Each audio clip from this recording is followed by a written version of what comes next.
Hey guys, this is Courtney from Willow's Bloom, and today we're doing a forecast for the month of April for Taurus Sun and Rising. So I did a poll on my YouTube channel and it got about a 50-50 between whether I should do a weekly or monthly forecast. And I did want to give the monthly forecast a try to kind of experiment and play around. And then I was considering maybe doing a general weekly video. So if you guys are interested in something like that, comment down below and let me know. I will try to do my best to create a bunch of content. Sometimes I'm going to have to pull back. Sometimes I can go full steam ahead. It's going to vary. But I'm super excited to talk about April for you guys because we have had a really, really big month of March. If you have not already seen my 3 most important videos, I will link them down below. So the Saturn and Pisces video. So Saturn moved into Pisces in March and will remain in there for the next 2.5 years. So very significant. I went over what that will look like for all of the signs. So definitely check that out. Pluto is moving into the sign of Aquarius. Before I'm recording this video, it hasn't quite done it yet. But in March it will. And Pluto in the sign of Aquarius is huge because Pluto has been in the sign of Capricorn since 2008. So that's going to be really significant. And I linked that down below as well. And then the last one is the Aries new moon, which is basically the spring equinox. And that's a super significant one because that starts off the astrological new year and it will definitely kind of paint the energy for the entire year. So I highly recommend checking that out as well. So, all right, let's go ahead and talk about April. So you guys, we are starting off with a pretty big month because we are having a Taurus month. We are having Mercury in your sign. We are having the sun in your sign at certain points. And so we're going to have a little bit more of attention and emphasis on you in this month in particular. So starting off on April 3rd, we have Mercury moving into the sign of Taurus, which is, of course, your sign. So if you're watching for your sun sign, that means Mercury will be passing over your sun. If you're watching for your rising sign, that means Mercury will be passing over your first house. And both are really significant. And they're going to draw your attention inward in some ways and help you become more aware of yourself. And this is particularly making a square to Pluto. So there may be ways in which you are not just becoming aware of yourself in general and how you feel, which I very much see with this Queen of Cups. I really feel like you guys are going to start to kind of analyze yourself a little bit more, you know, like what am I doing right in my life? What am I not? You might feel like you are a little bit busier. You might kind of feel like you're having a lot on your to-do list because Mercury is a very fast-moving planet. It has a lot to do with kind of getting a lot of tasks done, being super busy around the house, being super busy with all of your loved ones, socializing more. So you're going to have to maybe make some time to tune in with yourself. But I feel like all the things that you are going to be really busy doing are going to be things that you really enjoy. So this Chariot card is like, I'm moving forward quickly and passionately in a feeling of alignment. However, we are having on April 3rd, Mercury in Taurus squaring Pluto in the 10th. So I do feel like there's something about your busyness that maybe doesn't actually quite align with your long-term goals. There might be something around your bigger career success or your desire for retirement or your desire to get married and have kids or slow down in life or change your pace or look at life through a different lens or be perceived differently or achieve certain milestones. There might be some bigger grand vision like those things I mentioned, that doesn't actually align with that super quick getting in those daily tasks, doing my grind, you know, reflecting on who I am, things like that. You're going to reflect on who you are and realize, oh, actually there's this little bit of a break here in between my current reality and what I'm currently doing and this bigger long-term reality and what I want to do in the future. And I feel like you guys are going to have to tune in with yourself around what is kind of driving this. What are the unknown factors at play that are influencing you to not act towards that bigger vision? The moon can sometimes indicate that there are certain fears, that there are certain subconscious beliefs or drives that are actually keeping you so busy. I mean, you could just be busy in general, but that are using that as an excuse to not fully give yourself over to that next big chapter of your life. And with this square in Pluto, it's a really good time to check in on April 3rd and see if you are distracting yourself from what really matters in that bigger vision and why you are doing that if you are. Are there certain fears? Are there certain things that you don't know or don't understand or, haven't fully grasped on how to even manage it and it feels overwhelming? Or does it feel like you just truly don't know how you could even stop being so busy and how you could stop doing this certain thing in order to make more time for another thing? There's a lot of unknowns here, but it's important to truly check in with yourself and your intuition in order to guide you to make the right decisions, to think less just in the moment, which oftentimes Mercury being in your sign, it can make you kind of more reactionary and more in your head. And I think it's going to be super important to drop into your heart, to drop into your intuition so that you don't miss the bigger picture of what's trying to happen in your life. So that is something big that I think is going on. And I think it's going to be super helpful on the 5th because we have Mercury in your first, sextiling Saturn in the 11th. So I think that this is going to actually help create more of a solid foundation for how you can actually practically work towards those long-term goals, towards those bigger visions in your life.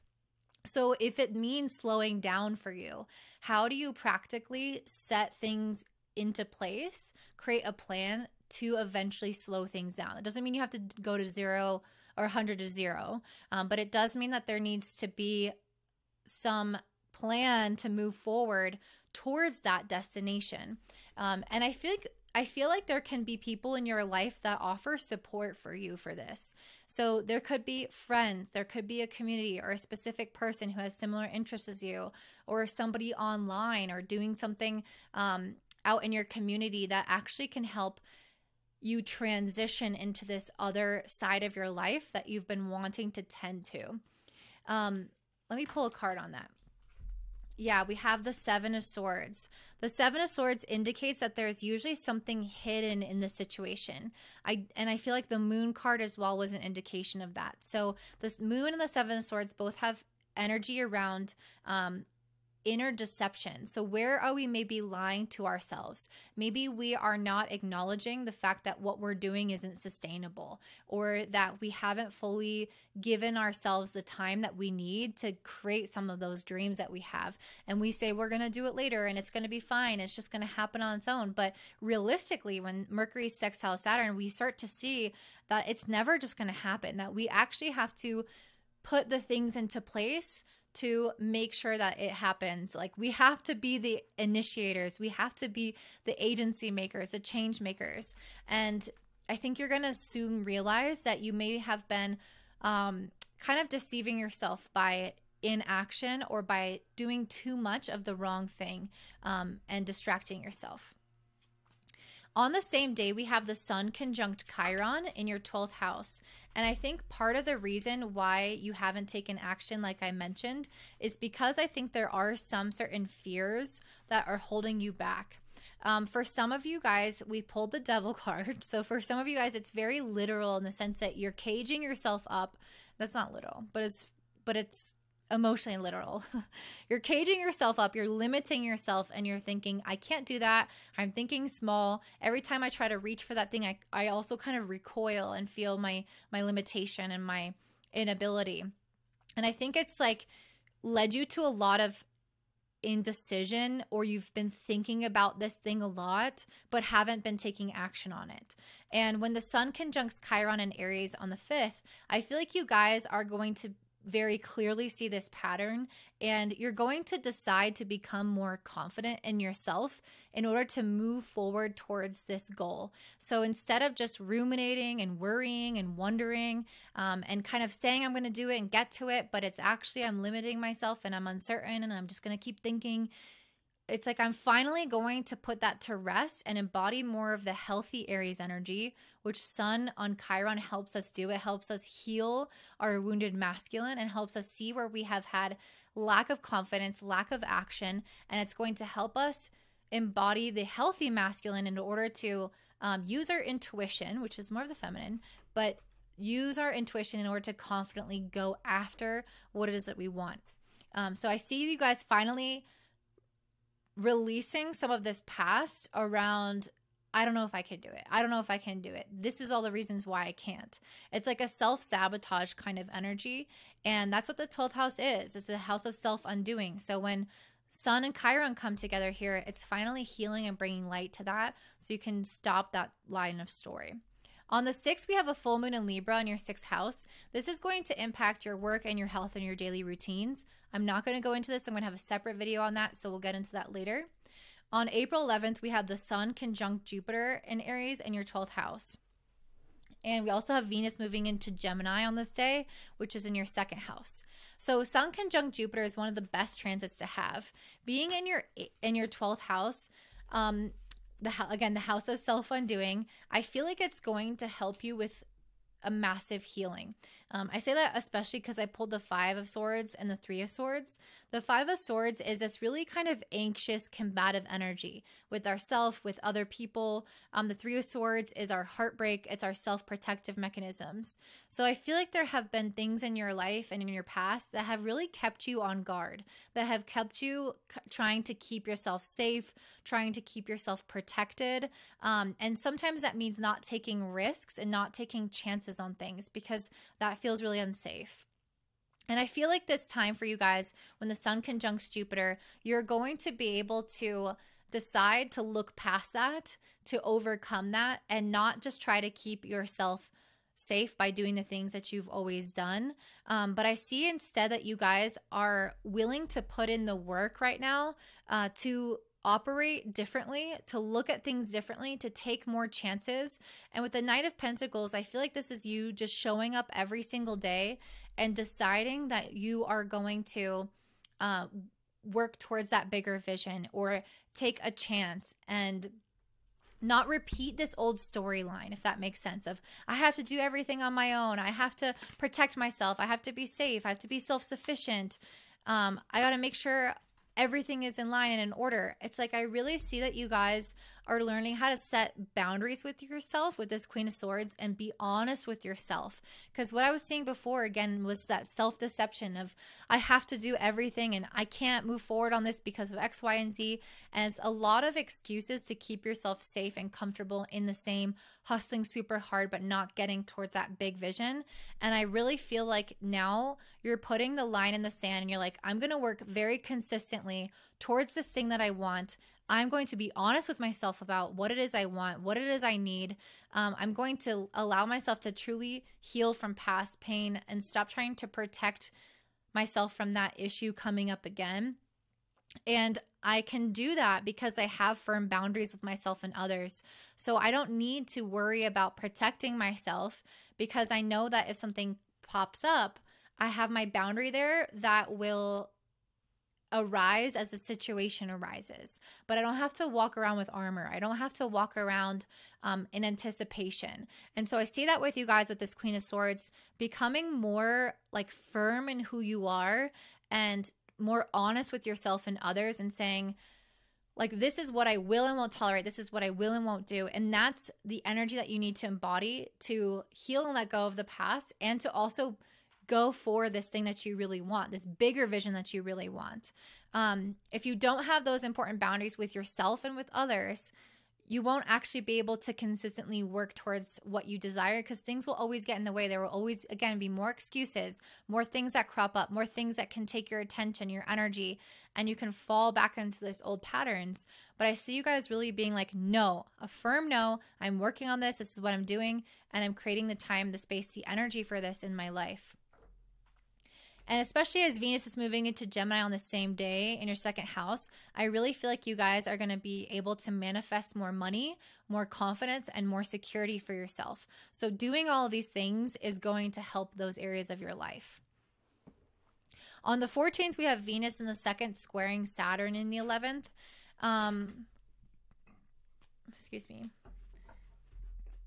Venus squaring Saturn in general can make it feel like we have to work a little bit harder for things.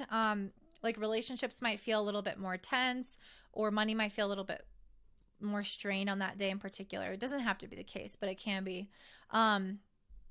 But I feel like when Venus is squaring Saturn, it's asking us to make a change in our level of commitment.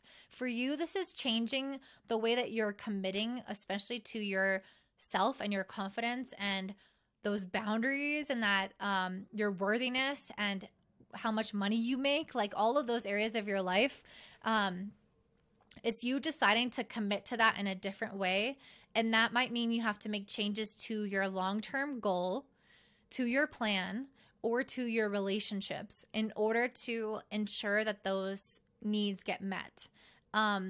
So I pulled the Page of Pentacles and the Judgment card. I feel like there might be something that you need to make an important decision on with the Page of Pentacles, like something new coming into your life, a new relationship, a new person, a new financial endeavor, something in your life that you need to make an adjustment on, or there's something that's kind of new or not fully developed in your life. It doesn't have to be new necessarily. It's just like not as fully developed or as sturdy as it could be. There's something like kind of in its infancy, and there's an awakening or realization about that thing or a decision that you need to make. So it's one of two things.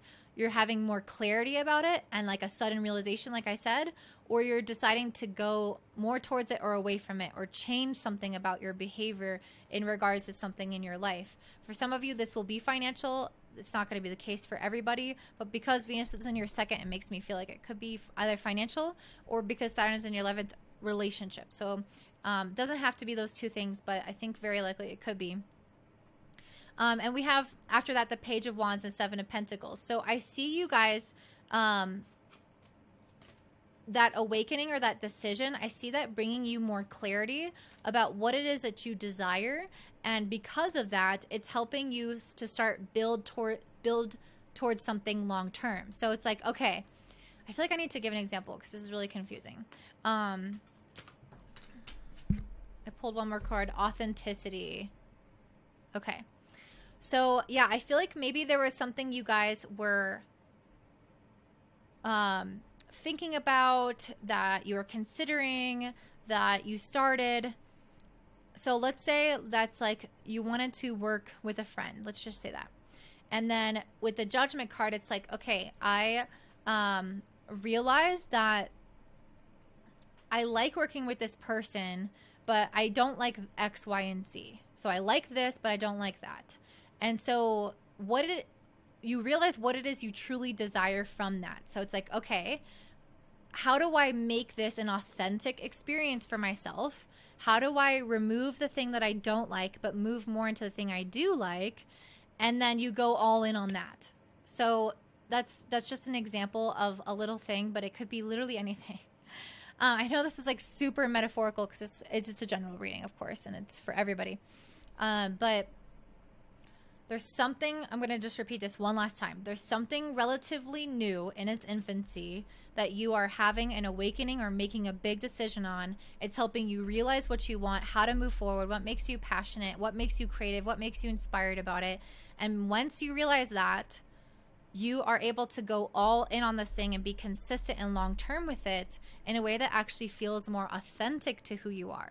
This could be a relationship. This could be a career thing. This could be something with your children. It's going to look different for everybody. But I think that's what Venus squaring Saturn is about for you guys. Then on the 20th, we have an Aries solar eclipse happening in your 12th house. I don't really want to get into this because I'm going to have a whole video about this. But generally, a solar eclipse, especially one in the 12th house, can indicate some endings happening in your life. But I think it's going to make way for a lot of new things, especially because on this day, the sun is reborn, moving into your first house, moving into the sign of Taurus. So it's on this day that you're having this major eclipse and this major release and rebirth into yourself, which I think is going to be really significant. And on April 20th forward, it's going to be important for you guys to work on your physical health, your vitality, your identity, your leadership skills. So if there are ways in which you can shine bright in your community, if you can do things differently, not do things differently necessarily, but like do things maybe on a bigger scale, become more of your essence, if that makes sense, then this is a good day. I mean, not just this particular day, but this is a good time to do that. Okay, on the 21st, we have Mercury retrograde in Taurus in your first house, and this is happening until May 14th. So remember how I talked about there were ways in which you guys were kind of really busy running around, doing lots of things, having a lot of like little mundane tasks. So on the 21st, I really feel like you guys, some of those different tasks, you might actually find that you need to kind of go back to the drawing board a little bit on some of them, redo some of them. You might realize that there are certain elements of them that are not fully completed or that we're missing some information. So that's like a very practical way to look at it. But generally, Mercury retrograde is going to give you the potential to gain a deeper understanding of yourself, because it's happening in your first house, which is the house of the self, and Mercury retrograde is a time of great reflection and introspection. Mercury is a planet that is able to, the messenger of the gods, is able to move from the higher heavens all the way to the earth. And so there is this connection between our higher mind, our soul's perspective, and our conscious, our more like logical self. So we can go between our dreams and our waking state. We can go between our meditative state and like higher consciousness, like I mentioned, higher self, into our normal conscious mind. And Mercury is the thing that bridges that gap. So there's something here when Mercury goes retrograde in your first house that helps facilitate this process. And it's funny because I'm seeing like two sets of cards here, which I feel like represent the higher self and they represent like the lower self. And Mercury's kind of helping you when it goes retrograde bridge the gap between these two, help you see what's happening on the conscious level, what's getting stuck in your brain, and what your higher self really wants from you. So the lower self, I'm seeing the Death and the Eight of Swords. I'm seeing you guys are maybe going through a period of feeling like you're really overwhelmed or anxious. Maybe you feel stuck in a certain aspect of your life. Maybe you don't see the way forward. If maybe it's financially, you're not feeling like things are where you'd want them to be. Maybe you have felt like you keep trying things, but they're not moving the ball forward, the needle forward. Maybe you feel like you keep getting stuck in similar patterns, and regardless, it's something around your mindset that's keeping you in this kind of process of the old. With the Death card, I see you finally transmuting that and recognizing that your mind has been stuck in some unnecessary loop of anxiety, of control, of uncertainty, and Mercury retrograde is going to help you move from that place through the course of its retrograde until it moves direct on the 14th. It's going to help you go from a state of anxiety and worry about the future and being like a chicken with your head cut off. And it's going to help you move into the Knight of Wands and the Magician. So this is a very passionate card. This is about realizing that you have the power to manifest what you desire. You are not a victim to your circumstances. You actually have control over what's happening. So before you were in a state of being kind of thrown around from one thing to another, being driven by all these to-dos and these tasks, and then you're learning to embody the strength to say, this is what I want, this is where I'm going. And it's almost like you take control of your life again. You take your hands on the reins again, and you're not just like thrown about by all of your to-do list. And the Magician is like, then you can start steering towards this bigger vision that you have been wanting. So Mercury retrograde is going to help you get there. It's going to help you get out of the lower toxicity of the mind to the higher mind, realizing this was a trap. I was always in control, but it made it look like I wasn't. It made it look like I had no time. It made it look like I was so busy, but actually this was the solution, and it was there all along and I didn't see it. Or I could have just made these changes and put my foot down and said no, but I felt like I couldn't. And so you're going to kind of face those thoughts that keep you stuck, and you're going to transmute them in a really big way. All right, the last one I have for you guys, and then I'm going to pull a card on your advice for this month. The last card the last transit that we have is on April 25th. We have the Sun in your first house, sextiling Saturn in the 11th. So this is really good for gaining a lot of traction or clarity on those next steps. This is where I want to go. This is what I need to do. This is who I need to be involved with to make this happen. Maybe you make really key relationships. Maybe you get a lot of outside support. But there's something laying in the foundation of your path from others, from a plan, from an idea that is going to become solid, and it's going to make it feel like, again, you have control. So not just like, oh yeah, this is what I'm going to do and thinking about it, but implementing it, having it on your calendar, taking the first steps, telling people, setting certain boundaries, saying no to certain people. This might make changes to your relationships. This might make changes with your clients, to your community. But those people are actually, you're going to find that they are a support system for you, that they are going to help you keep your word. So that's actually going to be really beneficial. Anything else, cards, you want to say, or universe, spirit, about that particular transit? The Hermit and the Page of Swords and the Two of Cups and the Nine of Cups. Okay, I kind of feel like that's a different message. The Two of Cups, Nine of Cups feels like it's a different message, but it's kind of saying like what you want wants you back. And you can absolutely have it, and you are supported by the universe. This is a wish that is meant to be fulfilled. This vision, this idea. And the more that you love yourself and take care of yourself also in this process, I really feel like the more this wish will be attracted to you. So you running yourself ragged, not having control over your life and schedule is actually telling the universe that you don't love yourself enough to make this happen. I know that sounds kind of weird, but it's like if you take time for yourself, if you take time for self-care, if you take time for this goal, for this vision, you'll actually see that the universe starts to conspire in your favor. So you have to show the universe that you're putting this as a priority and yourself as a priority in your life, and that the other things are not the priority as much. You have to show that energetically, decision-wise, action-wise, and then they will start to reflect that, and you will have your wish completed. We also have the Hermit and the Page of Swords. So this is a time, I feel like, of deep self-realization around how you and your own mind and your own patterns create what it is that's around you. The Page of Swords is our way of thinking. And it's like, okay, I can decide to think a new way. I can decide to have a new idea, to have a new solution. But we have to go within ourselves to find that. We have to create the time and the space and the energy to actually go within and find those solutions that will help you get to that long-term vision, that's a long-term goal. Okay, so now let me pull a card around advice for this season, April, which again is a big one for you guys. I have the Zebra. It's funny because we also pulled the Authenticity card.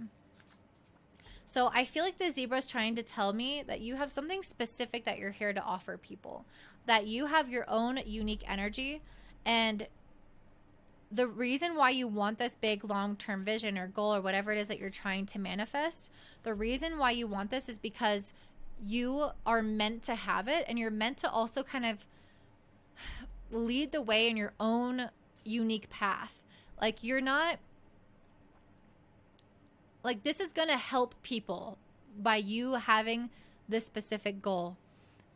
This is more than just about you. It's like people will see your uniqueness. People will see your energy. People will see you achieve this thing, and it will actually help them as well. So this card says, eccentric, creative, visionary. Zebras are the most precious of gems. They're young at heart, well-cultured, and have an undying curiosity about life. Being in the company of a zebra personality not only is a delight, but opens our minds.